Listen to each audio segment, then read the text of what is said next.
So in this video, I'm going to show you how to remove some stubborn scratches from the car.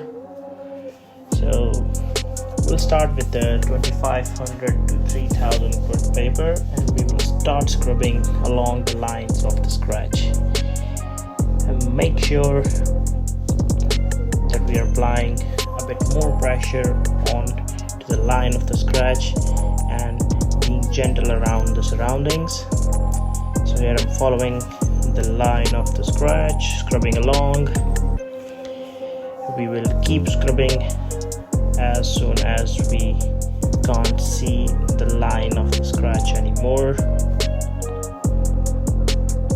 Once the scratch tend to be disappear, we start scrubbing along the surroundings.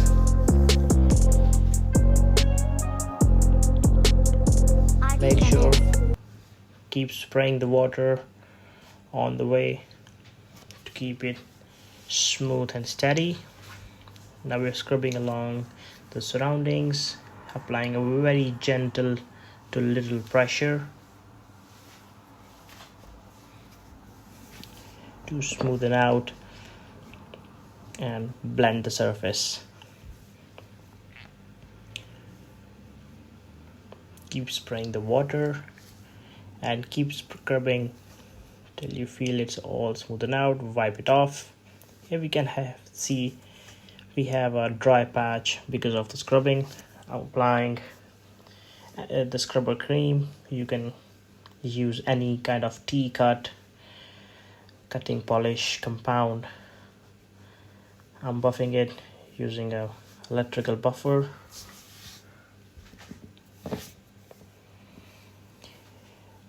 I'm trying to follow a pattern up and down, right to left, just to have an even scrub along the surface to blend it between the scrubbed area and the fresh area. So keep buffing up and down, right and left. Once you done with the scrubbing cream, apply polish in the same lines. Wipe it off. As you can see, it's taking the shape, and here is the result. Tremendous.